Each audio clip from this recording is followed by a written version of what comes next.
What if you could turn life's heaviest blows into nothing more than a whisper?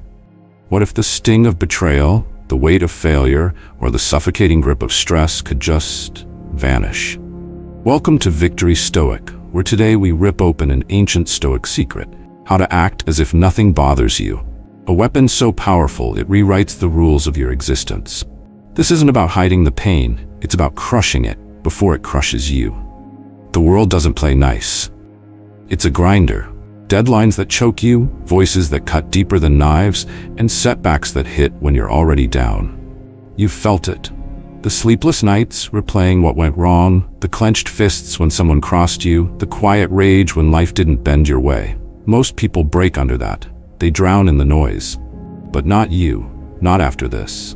The Stoics mastered something the weak never will. The real war isn't out there. It's in your head. And you're about to win it. Think of that moment you last lost control, when the pressure boiled over or the criticism sank its teeth in. That's where this changes. This isn't survival, it's domination. You're here to forge a mind that doesn't flinch, a will that doesn't bend. The chaos won't stop, but your power to rise above it? That starts now. So strap in for this. If you're ready to claim the Stoic Edge, smash that like button to ignite the fire, share this with someone who needs a lifeline, and subscribe to Victory Stoic, because this is where we build unbreakable souls. Drop a comment below with your mantra or your story. What's the one thing you're done letting own you today? Let's dive in. Number 1. Master the mindset of nothing bothers me. Let's start with a simple truth. Life is messy. Problems don't knock politely. They barge in, tracking mud across your plans, piling up like a stack of overdue notices. Most people let that mess rattle them. Heart racing, mind spinning, emotions running the show. But there's another way, a quieter strength. Mastering the mindset of nothing bothers me. This isn't about having an easy ride. It's about choosing not to let the bumps shake you loose. The strong aren't the ones with fewer troubles. They're the ones who don't let those troubles pull the strings. Think of it this way. The world's a noisy place, full of chatter and chaos. Most folks get swept up, reacting to every jab, every stumble, like it's a personal attack. But strength? That's not about dodging the noise, it's about tuning it out. The Stoic philosopher Epictetus put it plainly. You have power over your mind, not outside events. Realize this, and you will find strength. No fluff, just fact. Your emotions aren't the boss, you are. Let them off the leash, and they'll chew up your peace. Keep them in check, and you're the one calling the shots. Imagine your mind as a calm lake. Out there, the wind's howling. Deadlines, doubters, little daily disasters, rippling the surface. Most people let the waves crash in, flooding everything. You're the stillness beneath, letting the ripples fade without stirring the depths. It's not about ignoring the storm, it's about deciding it doesn't get to drown you. Problems keep coming, sure, but your reaction? That's where you take the wheel. Take Jack Russo, a 42-year-old mechanic from Detroit. Life's been tossing him curveballs. His shop's barely breaking even, his ex is nickel and diming him through lawyers, and some kid scratched his truck just for kicks. Old Jack would have stewed, paced the garage, cursed the universe, let it eat him alive. Now, he's different. He saw that scratch, took a breath, and muttered, "Not worth my day." Then he got back to work. Why? Because Jack learned what you can too. The chaos doesn't own you unless you let it. This isn't about being numb or pretending nothing stings. It's about feeling the pinch and choosing to shrug it off anyway. Life's too short to sweat every scratch. Give it a nod, maybe a dry laugh, and move on. The Stoics didn't waste time wallowing. They saw the mess and kept their focus sharp. Jack didn't flip a switch overnight. He started small. One day he let a late delivery slide instead of fuming. Next he ignored a petty jab from his ex. Bit by bit, he built a wall around his calm and the noise stayed outside. What's your Jack moment?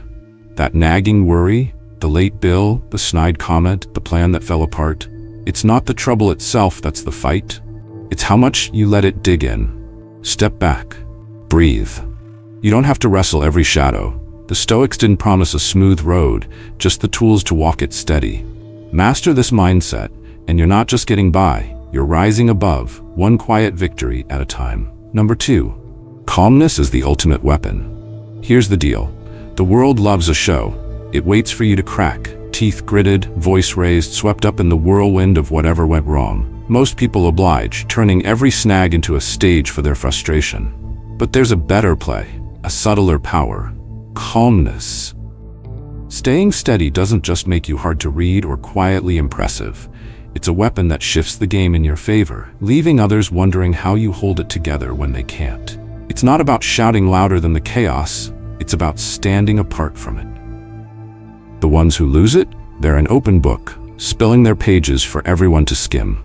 But you, keeping your cool, you're the closed cover nobody can crack. Seneca, that Stoic sage with a knack for cutting through the noise, said it best: the greatest remedy for anger is delay. Simple, right? Pause instead of pounce. While the world scrambles, you're the one still breathing, watching the pieces fall without lifting a finger. That's not just control, that's quiet defiance. Think of it like a river in flood. Life's rushing at you, missed deadlines, sharp words, curveballs, churning up the water. Most folks get pulled under, thrashing against the current. You're the bank it can't erode, letting the torrent pass without shifting an inch. Calmness isn't ignoring the rush, it's choosing not to drown in it. The storm expects you to flail. When you don't, it's the one that looks weak. Take Mike Callahan, a 38-year-old warehouse manager from Chicago. Last month, his team fumbled a big order, $20,000 gone, just like that. Old Mike would have turned it into a scene, barking at everyone, pacing like a caged animal. This time, he walked in, eyed the mess, and stood still. No rant, no fuss, just a calm, fix it by noon, and he left. By 11:45, it was handled, not because he raged, but because his stillness lit a fire under them. That's the trick. When you don't break, others step up. This isn't about bottling it up or playing statue. It's about feeling the heat and letting it cool on your terms. People expect the outburst. They're almost begging for it. Don't give it to them. A wry smile, a slow breath, that's enough to throw them off. The Stoics didn't waste energy on drama. They saved it for what counted. Mike didn't master that in a day. First, he let a smartass remark slide instead of snapping back. Then he skipped the usual grumble over a petty email. Step by step, he turned his temper into a tool he could wield or shelve. What's your Mike moment? That trigger, the traffic jam, the coworker's dig, the plan gone sideways? It's not the mess that matters, it's how long you let it simmer. Next time, try it. Pause, look at it square, let it roll off. The Stoics didn't dodge life's punches, they just didn't swing back at shadows. Wield calmness like this, and you're not just steady. You're the one the chaos can't touch. Number 3, separate emotion from action. Let's get straight to it. Life's a tangle of knots, deadlines snagging you, words cutting deep, plans unraveling like cheap thread. Most people trip over that mess, letting anger or panic steer the wheel, crashing headfirst into worse decisions. But there's a sharper way to cut through. Separating emotion from action. Wise choices don't come from a mind clouded by rage or fear. They come from a clear head, one that steps back, sorts the clutter, and moves with purpose. It's not about feeling nothing. It's about not letting those feelings call the shots. Emotions are loud. They scream, claw, demand you listen. Anger says, smash it now. Fear whispers, run, hide, avoid. Most folks obey like loyal dogs, acting on impulse and cleaning up the wreckage later. But you're not here to be a slave to that noise. The Stoic philosopher Marcus Aurelius, a man who juggled an empire and still kept his cool, wrote, "If you are pained by external things, it is not they that disturb you, but your own judgment of them, and it is in your power to wipe out that judgment now." No sugarcoating, just a clean truth. Your head's the filter. Use it to strain the chaos, not drown in it. Picture your mind as a workbench. Life dumps a heap of junk on it. Bills, arguments, that email you've been dodging, tangled and heavy. Most people swing a hammer blind, smashing everything and fixing nothing. You're the craftsman. You pull back, pick up one piece at a time, untangle the wires and deal with it. Calm, deliberate, no sweat. Break it small, solve it steady. That's the secret. Clarity doesn't rush, it dissects. Rage might feel good for a second, but it's a lousy carpenter. Science backs this up. Stress isn't the pile of problems, it's the stalling. A 2017 study from the American Psychological Association found that chronic stress spikes not from workload, but from procrastination. Pile up 10 tasks and you'll survive if you tackle them one by one. Shove them off, let them fester, and your brain starts frying. Cortisol spiking, focus tanking, sleep vanishing. It's not the mess that kills you, it's refusing to sweep it. Action, not emotion, is the broom. Start moving, and the weight lifts. Take Tom Harper, a 45-year-old accountant from Boise. Last tax season, his inbox was a war zone. Clients hounding him, a software crash losing half his data, and a kid at home sick while he juggled it all. Old Tom would have snapped, yelled at his screen, kicked the desk, stewed in fury till midnight. This time, he paused, felt the heat rise, then let it settle. Grabbed a notepad, listed the fires: data recovery, client calls, kids' meds. One by one, he chipped away. No tantrums, just steps. By evening, the crisis was a memory, not a meltdown. Why? Tom learned what you can. Emotion clouds, action clears. This isn't about being a robot. Feel the sting, the frustration, the itch to react. Just don't let it drive. Most people see a problem and hurl their whole mood at it. Anger, despair, whatever's handy, like throwing paint at a wall and calling it art. You're different. You're the surgeon, not the boxer. Scalpel steady, cutting through the clutter while the storm rages outside. It's almost funny how people expect you to blow up. When you don't, they're the ones left scrambling. Think of it like a traffic jam. Life's gridlocked, horns blaring, tempers flaring, everyone's stuck. Most lean on the horn, curse the guy ahead, let the day rot. You? You turn off the engine, lean back, pick one thing you can fix, maybe that email on your phone, and let the rest sit. The jam doesn't vanish, but your head stays clear. Science says it again. A 2020 study in Frontiers in Psychology showed breaking tasks into chunks slashes stress by 40%. Small moves, big wins, emotion just muddies the road. Tom didn't flip that switch overnight. First day, he caught himself mid-rant over a crashed file, stopped, breathed, opened a backup instead of cursing. Next, he let a rude client's jab slide, answered with facts, not fire. Week by week, he built it, a mind that sorts, not seethes. Your turn's now. What's your tangle? That call you're dreading, the bill you shoved aside? Feel it, sure, but don't fight it blind. List it, break it, solve it. The Stoics didn't dodge the mess, they faced it sober. Master this, and you're not just untangled, you're unstoppable. Number 4, gratitude keeps you balanced. Life's a ledger, gains on one side, losses on the other. And most people spend their days hunched over the red ink, tallying what's gone wrong. The job they didn't get, the friend who bailed, the years they can't claw back. They stew, they sigh, they sink. But there's a pivot, a steadying force that doesn't just patch the cracks, it rewires the whole damn system. Gratitude. Focusing on what you have, not whining about what's lost, isn't some fluffy bandage, it's a lifeline.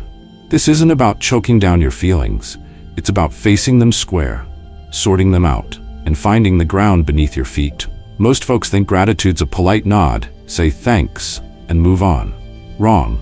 It's a blade, cutting through the haze of self-pity. You're not suppressing the ache, you're dissecting it, flipping it, finding the pulse of what's still good.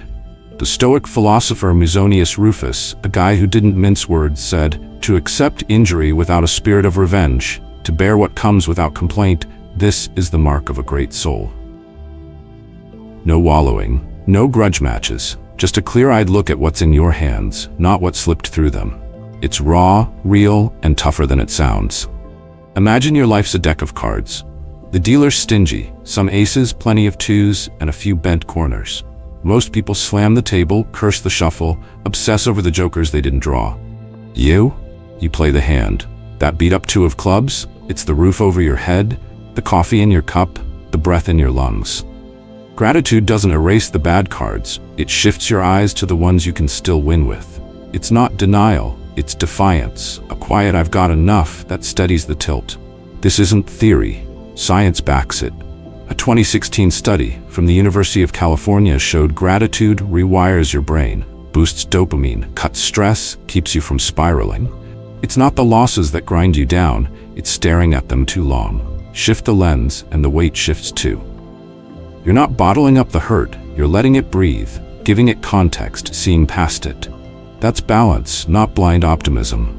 Take Sarah Jennings, a 39-year-old office clerk from Tulsa. Her week's a gauntlet. Her car's muffler died, her rent's late, and her coworker Lisa botched a report Sarah had to redo at 2 a.m. Old Sarah would have seethed, snapped at Lisa, kicked the car, cursed her luck. This time, she stopped.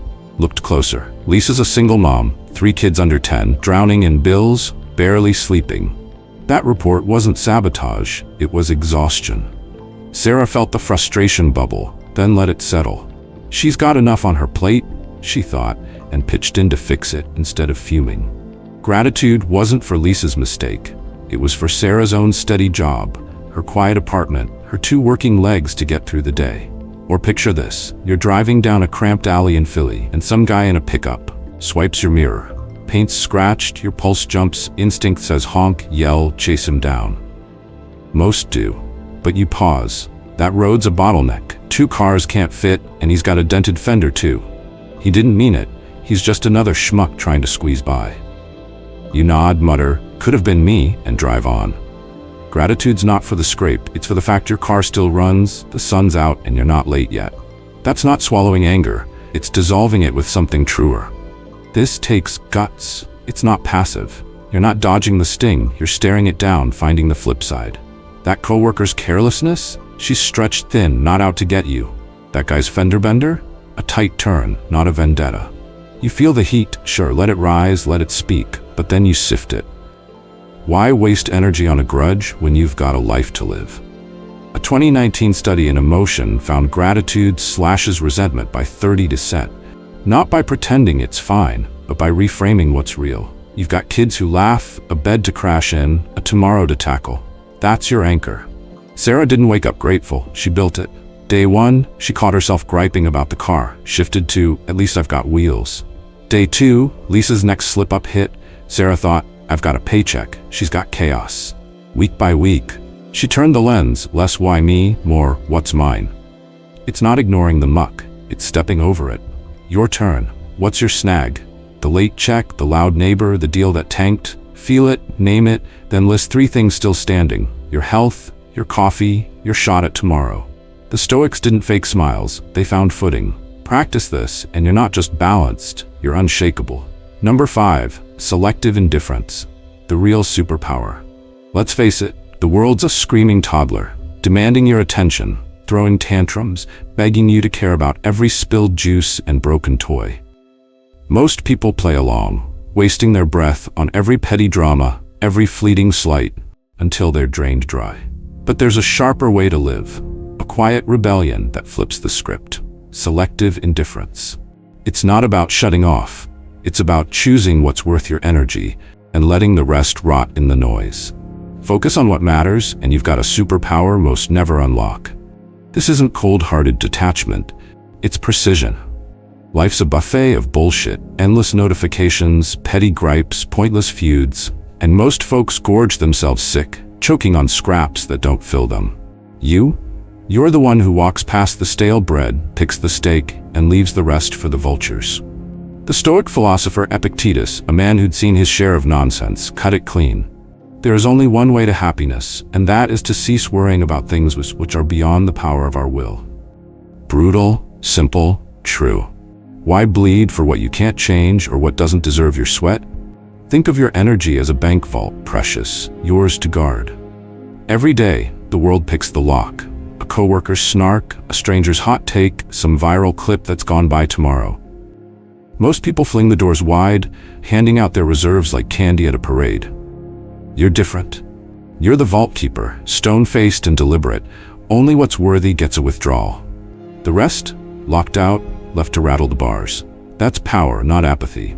Take social media, X, TikTok, whatever's buzzing. Scroll 5 minutes and it's a circus. Someone's ranting about a politician they'll never meet, another's whining over a canceled show, a third's flexing a latte like it's a Nobel Prize. Most dive in, liking, arguing, stewing over pixels that fade by lunch.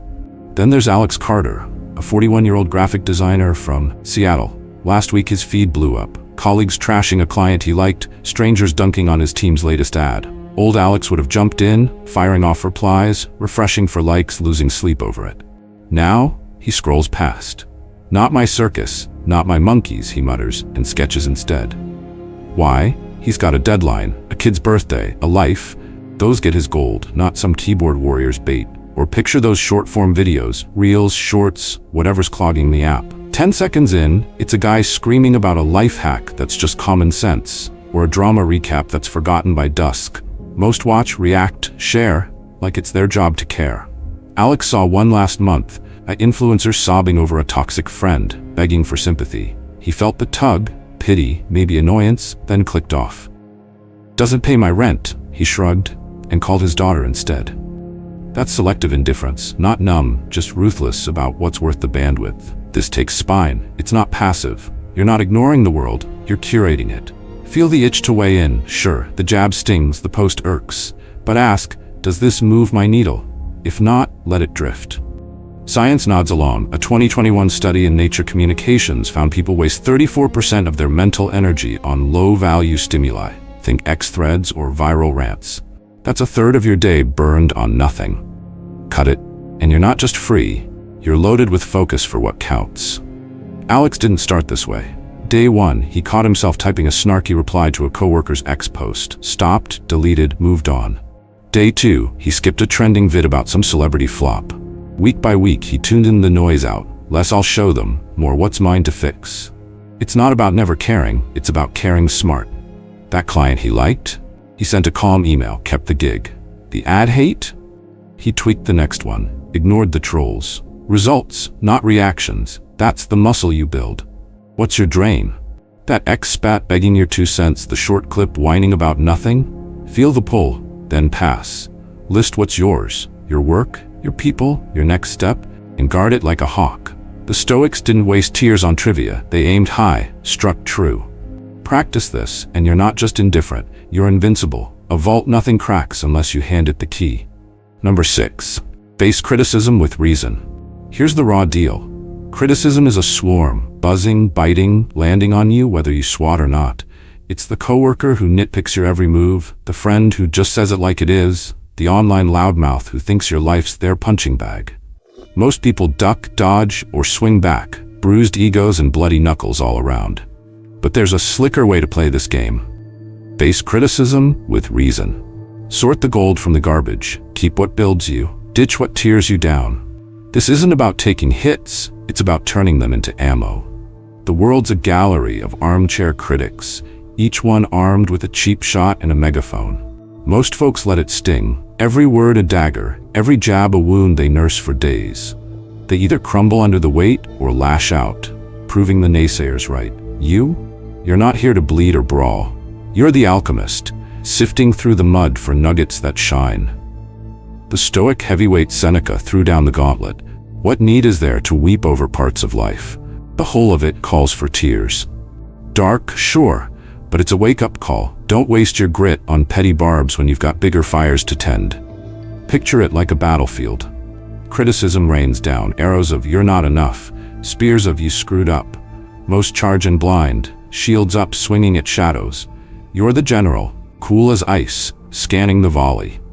That arrow tipped with truth. Say a fair point about your work. You pluck it, sharpen it, use it to carve a better edge. That spear of spite, dripping with venom, you sidestep, let it sink into the dirt. It's not about dodging the fight, it's about picking which shots hit the mark. Take Ray Vargas, a 43-year-old bar owner from Austin. Last month, his place got slammed online. Some hipster yelped it was overpriced. A regular griped the jukebox was stuck in the 90s. Old Ray would have boiled, fired back, maybe even banned the whiners. This time, he leaned back, cracked a beer, and thought it through. The price jab? Noise. His margins are tight and the numbers hold. The jukebox? Fair. Folks had mentioned it before. He swapped a few tracks, kept the vibe, and watched the crowd hum along. The rest? Forgotten by happy hour. Ray's not soft, he's smart, mining the mess for what works. This isn't about kissing up or caving in. It's about outmaneuvering. Criticism's a mirror, cracked and warped, but sometimes it reflects a sliver you can use. Most people stare too long, obsessing over the flaws, or smash it in a fit. You tilt it, catch the light, and walk away with what's worth keeping. That coworker snide, "You talk too much in meetings." Maybe there's a kernel, tighten your pitch. The friends, "You're too stubborn." If it's just their ego talking, let it float off like smoke. Reason's your blade, cut through the fluff, keep the steel. Ray didn't master this overnight. First hit, he caught himself typing a snappy comeback to that Yelp troll. Paused, deleted, laughed it off. Next, he let a regular's rant slide but filed away the bit about the stale beer taps. Step by step, he turned the swarm into a tool. Less, how dare they? More, what's in it for me? It's a dance, not a duel. Hear the sting, feel the burn, then sift it cold. The loudmouths want you rattled. When you're not, they're the ones who flinch. Think of your last critique, that offhand dig, the pointed advice, the ex-post tearing you down. Most would stew, strike, or sulk. You? Stand tall. Sift it slow. Is it useful? A nudge to tweak, a hint to grow? Pocket it. Is it trash? Just noise from someone with too much time? Toss it. The Stoics didn't flinch at words. They weighed them, wielded them, won with them. Master this. And criticism's not a swarm. It's a forge, shaping you sharper with every swing you shrug off. Number 7. Let go of what's beyond your grasp. Here's the cold splash of reality. Life's a wild beast, untamed, unpredictable, and utterly deaf to your pleas. You can claw at it, curse it, try to wrestle it into submission, but some things just won't budge. Most people burn out chasing that illusion, fixated on outcomes they can't control, tethered to results that slip through their fingers like sand. But there's a fiercer path, a stoic gut punch that flips the game. Letting go of what's beyond your grasp. True strength isn't in bending the world to your will. It's in cutting loose from what you can't shape and pouring your fire into what you can. The trap's easy to fall into. You want the promotion, the perfect fix, the win that proves you're enough. And when it doesn't land, you're left gutted, gnashing at shadows. Most cling tighter, as if sheer stubbornness can rewrite the script. You're not here to beg the universe for scraps. The Stoic sage Marcus Aurelius, a man who ruled Rome yet knew its limits, dropped this gem. You have power over your mind, not outside events. Accept this, and you will find peace. No fluff, just a hard line in the dirt. You don't own the dice, you own the throw.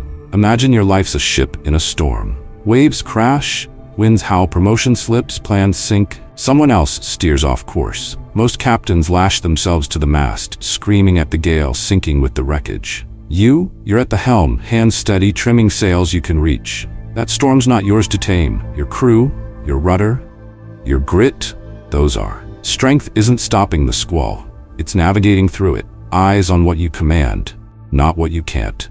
Take Nate Dawson, a 40-year-old contractor from Denver.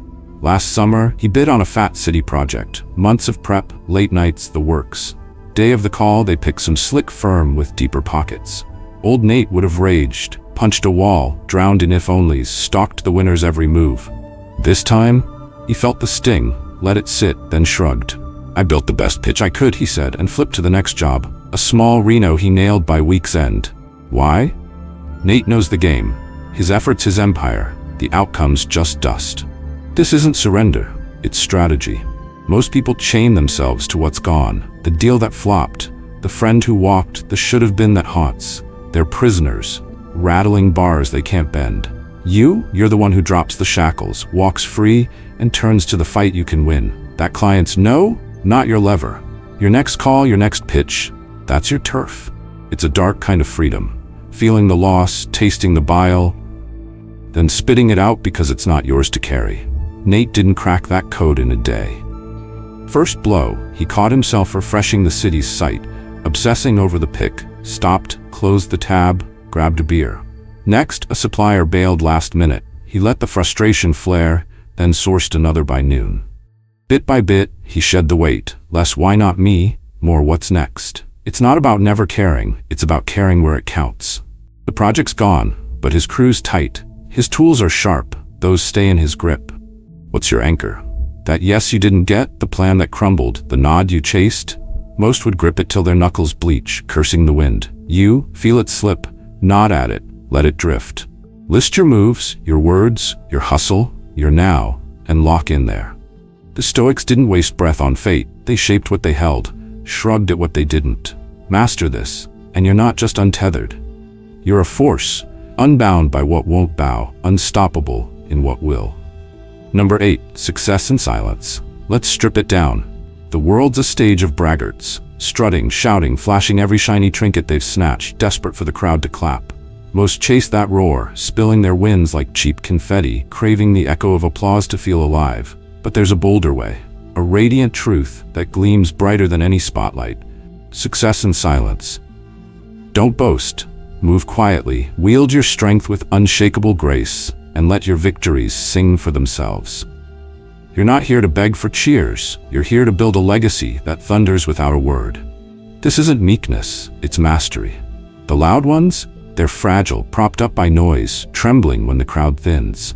You're forged differently. A lion who doesn't roar until the hunt's done. A flame that doesn't flicker for attention. The Stoic Titan, Marcus Aurelius, a man who ruled empires yet shunned the fanfare, carved this into stone.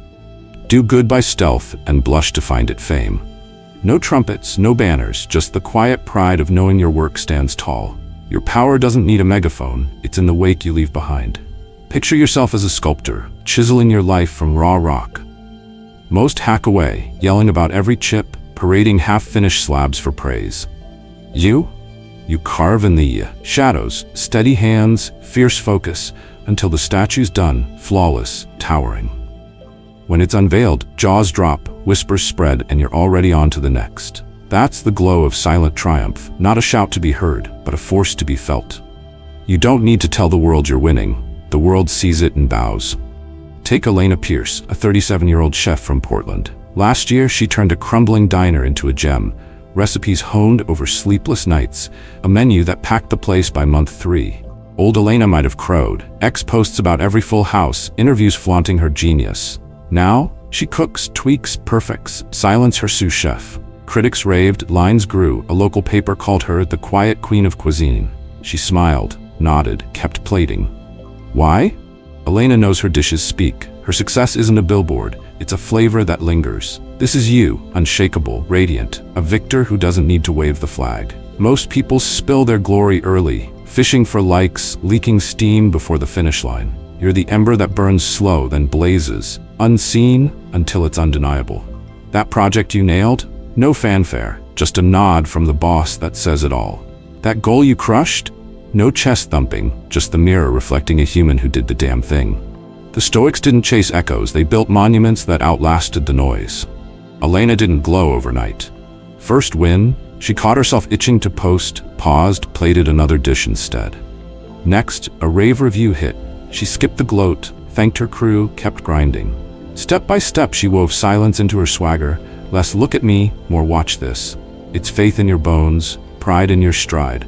Not a word wasted, just a life that shines. You're not here to prove, you're here to prevail, and the world catches up when it's ready. Feel that in your core. You're a force, a quiet storm, a human forged for greatness. That deadline you met, that hurdle you cleared, that dream you're chasing? No need to shout it from the rooftops. Your actions are the anthem, your results the roar. Most scramble for the spotlight, but you bask in the hush, knowing every step you take echoes louder than their clamor. The Stoics saw it. True victory doesn't beg for eyes, it commands them, silent and sure. What's your win? That quiet hustle, that unseen grind. Don't trumpet it, trust it. Let it stack, let it rise, let it glow. You're not just good, you're golden. A warrior whose silence deafens the doubters. The world will see, will feel, will know, because your success isn't a speech. It's a crown you wear without a word. You're unstoppable, unshooted, and utterly triumphant. Believe it, live it, own it. Closing life's a brutal arena, relentless, chaotic, daring you to crack. But you've just walked through the Stoic fire, mastering your mind, wielding calm like a dagger, letting gratitude anchor you, and claiming victory in silence. This isn't a shield, it's a weapon, forging you into someone who doesn't just endure but dominates. The storm won't quit, but you're unshakable, a quiet titan rising above the fray. Take this fire, burn it into your days, your battles, your wins. You're not here to beg for peace, you're here to seize it, to glow with a strength that needs no applause. Every move you make now is a thunderclap, proving you're more than the chaos, you're its master. Join us at Victory Stoic. Hit that like to fuel the fight, share this with a warrior who needs it, subscribe to stand with the unbreakable. Drop your mantra or triumph in the comments. What's your win today? We're in this together and we're damn proud of you. Thank you for igniting this with us, for rising fierce and silent. You're the pulse of this tribe. Keep conquering. See you next time.